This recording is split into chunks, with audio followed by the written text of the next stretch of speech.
I'm Barbara Cox, and this is March 11th, 2024. We are at the New Paris Mall in New Paris, Ohio, and I have with me today Joan Melody Steinberger, who is 93 years young. I call Joan the historian of Jefferson Township. This building is an old building, and it was here long before you were. Yes. Would you like to share with me what you know about this building and how has it evolved? How did it morph? Well, I can start by telling you that the IOOF built it, but I can't recall the date right now, but it was early. It was in the 1800s. And they used to have, they had a hardware store, they had livery stable parts that they sold, and they had dances upstairs. They had meetings here, several different kinds. And then the earliest thing I can remember would be, excuse me, Williams Brothers store, grocery store, where you came in and you had a piece of paper with what you wanted on it. I think we have a sign up there. Yes, you do. And what you did, you gave the piece of paper to the clerk that was standing behind the counter. They would go get the items on this list and bring them up to you. You didn't have to go around and look at anything. It was very different than it is now.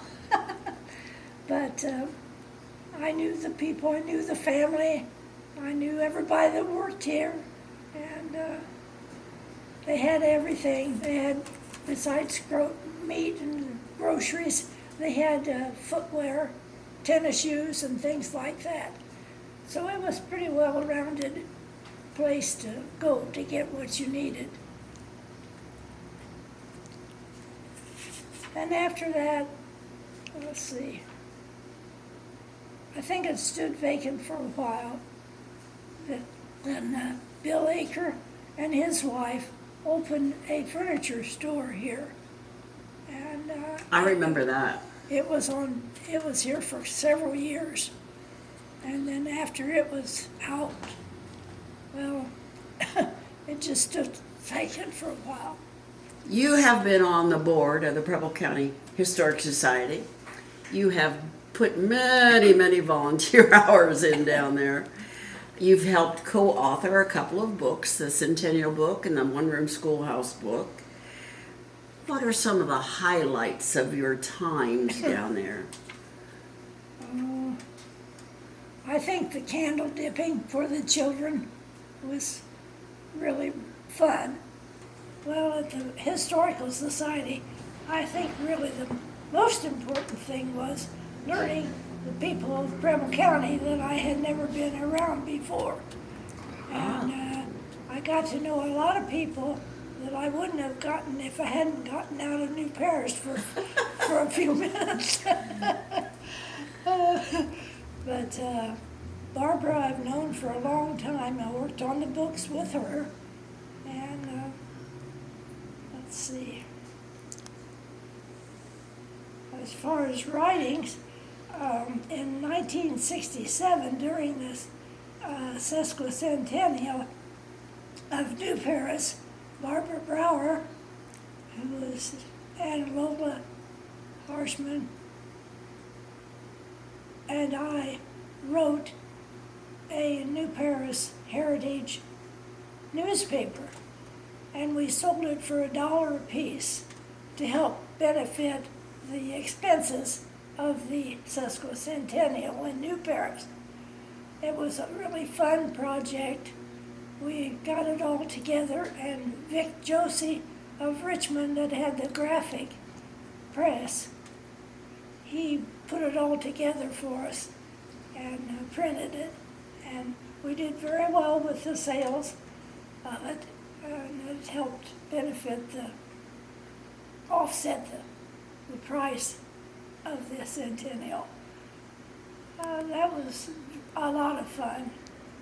Then later on, if you want to know anything about any more newspaper, I was the editor of the New Paris News in 1994 to 1908. And we gave this paper away. We had people deliver it, had several people in New Paris deliver to certain sections of the paper for free. Some people stood at the door and waited for us because they knew what day it came out. Then we sent it out to the rural Jefferson Township. They all received one also.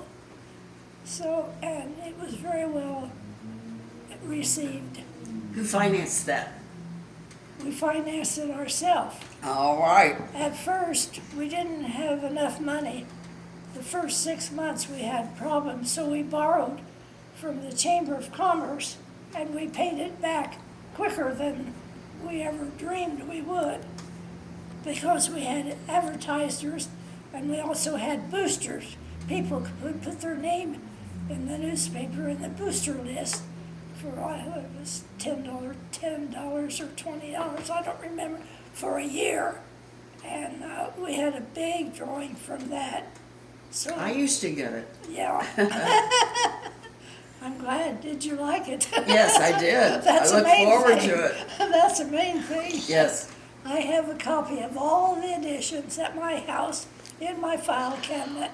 I kept every one, and some I have more than one copy of.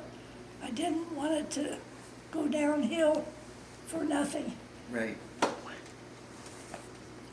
And I did a lot of history in that because I had a peek of the past issue or column in there that I did all sorts of things about what I remembered about New Paris in the past. So, One of the famous people from New Paris was Benjamin Hanby. He was important for our music, but his family was also important for freedom of people. Would you like to tell us that story? I really don't know much about that. All I know about Ben was when he was here. And my mother told me about him when I was a teenager because he lived right across the street in a little house across from our house. And she told me about him early on before anybody hardly ever spoke of him. And so I've been interested in his life ever since. And let me see, what was I thinking? What do you know about the Underground Railroad? I don't know a whole lot, but I know that his father, Ben's father, was very much into that. And So was their house a safe house then? Do you know? you mean Ben's house or their house? The parents' house. The parents' house was over in what, I forget the name of the town. So I don't know if it was a safe house or not. Okay. I just don't know that much about it.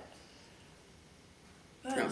Ben, I know he was, I'd say he's the most influential person in New Paris, really, because he touched people's life, people that live overseas, in England and so forth, know the song Up on the Housetop. Yeah. They may not know where it came from, but I would hope they would. And famous singers like Andy Williams and several, Gene Autry, I forget who else, but they recorded Up on the Housetop, so it'll never die. No, I don't think so. I don't think so either. Well, tell me about some other famous folks from New Paris. Well, of course, Elder David Purviance was the most influential, I would say.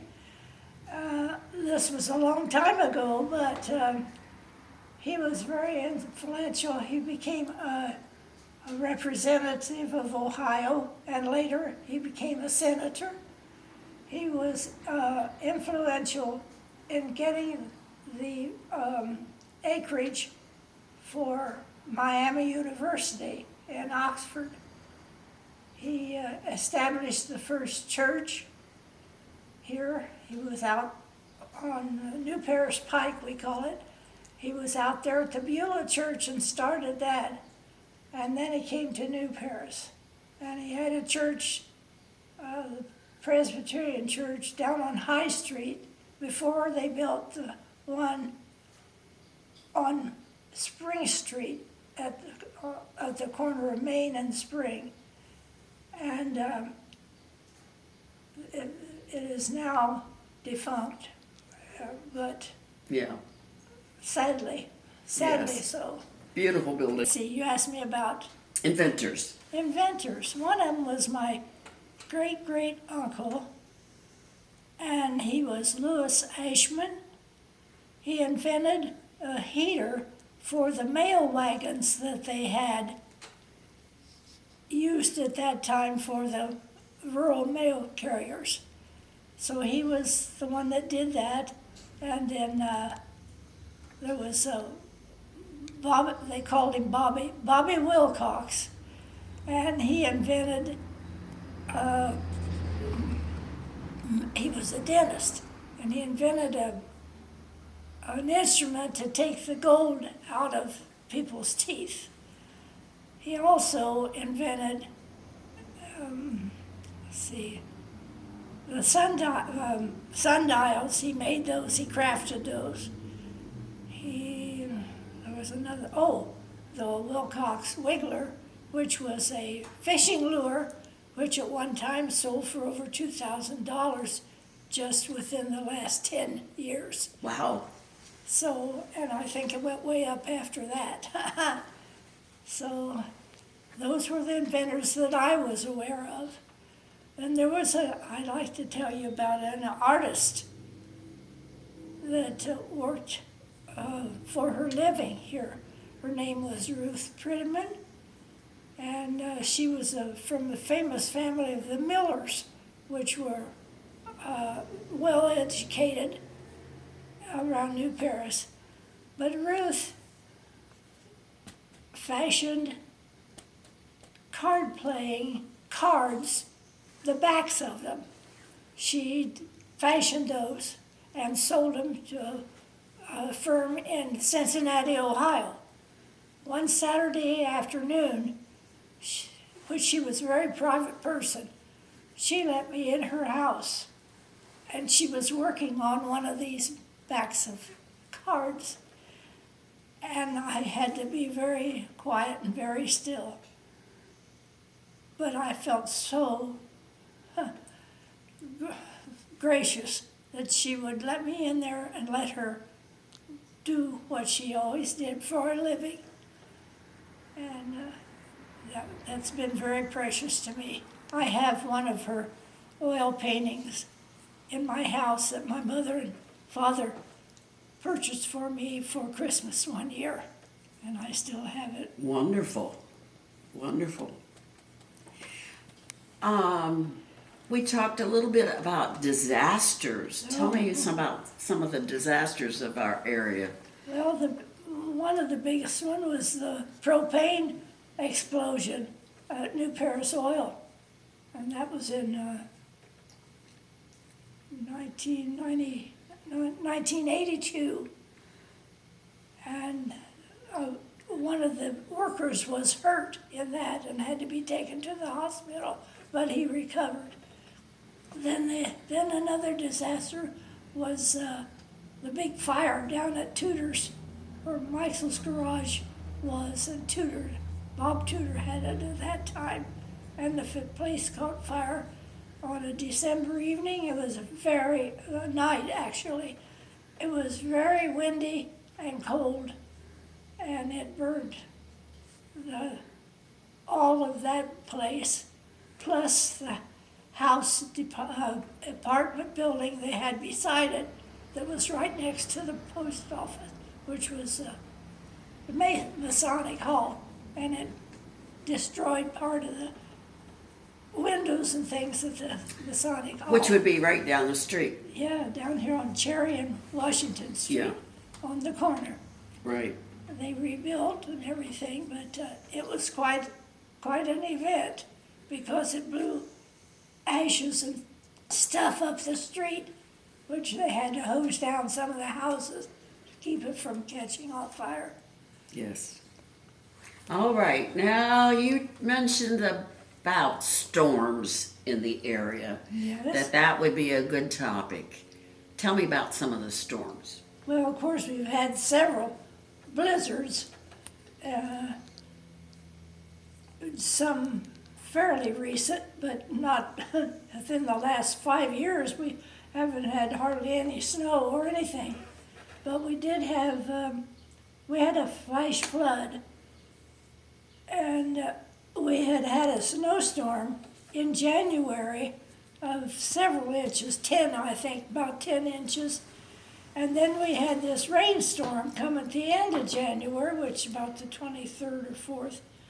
And it rained an inch, it rained 4 inches in an hour. And all this snowfall that we had just let loose and flooded the place. It was a big disaster. They had people that were out of their homes. They had, I think, 18 inches of water in the basement of the Presbyterian church up here on the corner. And they had donations of, because they had 4 businesses that were affected. I forget how many residents, but wait just a minute. They had money taken up, funds to help with the payment, because the Red Cross helped us out and everything. They had to take people out of their houses in boats, and the fundraiser amounted to nearly $16,000 that they collected from people. Wow. To help with the cleanup, which was quite big. I can't remember, there was things that floated down through the ballpark at my house. We had some logs piled up in the backyard, and it took those logs, and every once in a while we'd see a log going down to New Paris. Uh-huh. But it was quite something. My family has lived here for 9 generations. 9 generations. 9 generations, yes. Do you go back to the Revolutionary War? I don't. No, but I mean your family. A lot of our Yes, we a do. lot of our We do. folks that settled in the area were Revolutionary War soldiers. That's right. And mine was too. Okay, what was the name? Do you recall? Yeah, Roberts McGrew. Roberts with an S on it. McGrew, McGrew. Okay. And his son was the captain of the 50th Ohio Volunteers in the Civil War. And he and his wife went down to one of the battlefields and helped take care of the wounded. I forget the name of the field now, but then he finally had to resign because of his health.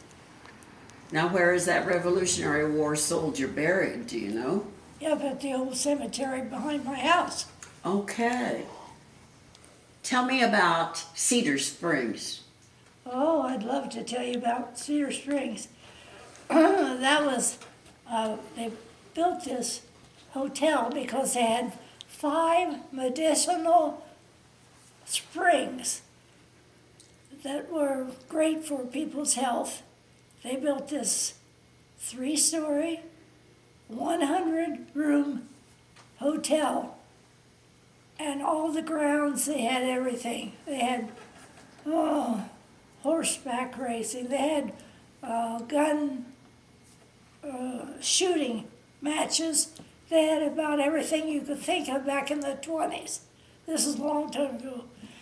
And it became very popular all over the United States. And we had the interurban here at the time, and it brought people from everywhere down into New Paris to visit the springs and stay at the hotel, which was a grand edifice at that time. It was very popular, and even sometimes it would be filled up when they'd have the road tournaments here, which were national. And they would even have to open up people's homes that had room for guests, and they would come and stay at there if they couldn't get into the hotel. It was sold after a few years. It went into demise, and they finally had to tear it down. My father and a friend of his were the ones that tore it down, and they brought windows and put in our house, replaced some of the windows in the house where we lived on Spring Street, or Washington Street, where my brother lives now, and replaced some of the windows with the hotel windows. Let me see, something else I wanted to tell you. Oh, yeah, Paul Kemper bought the hotel before they tore it down.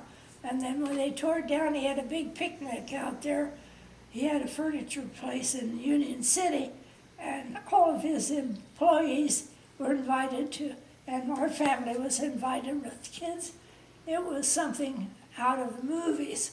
He had big burlap bags of peanuts in a shell setting up against a tree.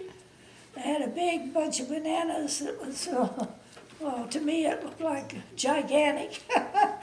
And then they gave away free ice cream in the afternoon to all these employees. So that was they had a swimming pool there, and everybody could go swimming if they wanted to. It was a grand day. I'll have to say that. And then what else was I going to tell you about? Besides the hotel, what else?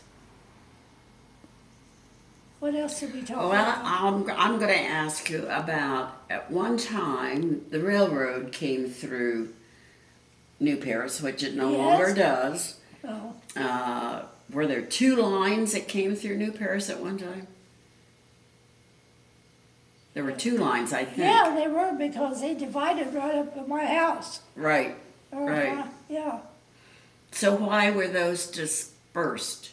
Why did they no longer come through New Paris? Well, they came through as long as they had the tracks. They didn't turn the tracks out until 1979. That was the end of the railroad for New Paris. What else did I ask you about? Because the rail lines stopped coming through New Paris, Yeah. and because the interstate came through the area, that took away people from coming into New Paris. Yes. You might say it was the demise of New Paris. There are other ways to get here, of course, Yeah. but the main traffic that normally came through stopped. And so a lot of the industry or the business stopped as well. Yes, you could say that. But we still had New Paris oil. Yes. I know what else I was going to tell you about the stone quarry. That's what I wanted to tell you. At one time, when they were getting the limestone out, excuse me, They had 50 men employed, and most of them for New Paris. And they did $20,000 worth a day of getting stuff out of here. Of course, they did the sidewalks and the curbs, and a lot of that stuff was used for that, a lot of the limestone. They also had a lime kiln on the east side of the little quarry, we always called it. And they did limestone there and sold it, ground it up, you know. And let's see. As talking about fatalities, as far as I know, there was never a fatality in the little quarry, but there were several in the big quarry. That's how we identified them when I was a kid. Well, Joan, we really appreciate your time and energy today. Thank you for letting us pick your brain. Well, I'm glad I was able to have it picked, I'll tell you. Me too. No, you're a sharp cookie. Thank you very much. And we truly appreciate what you have given to the county, what you've given to the township of Jefferson Township. You're a special lady, and we appreciate you. Thank you very much. I enjoyed doing it, and I'm so glad I was able to remember so many things about my hometown of New Paris, Ohio. Thank you. Thank you.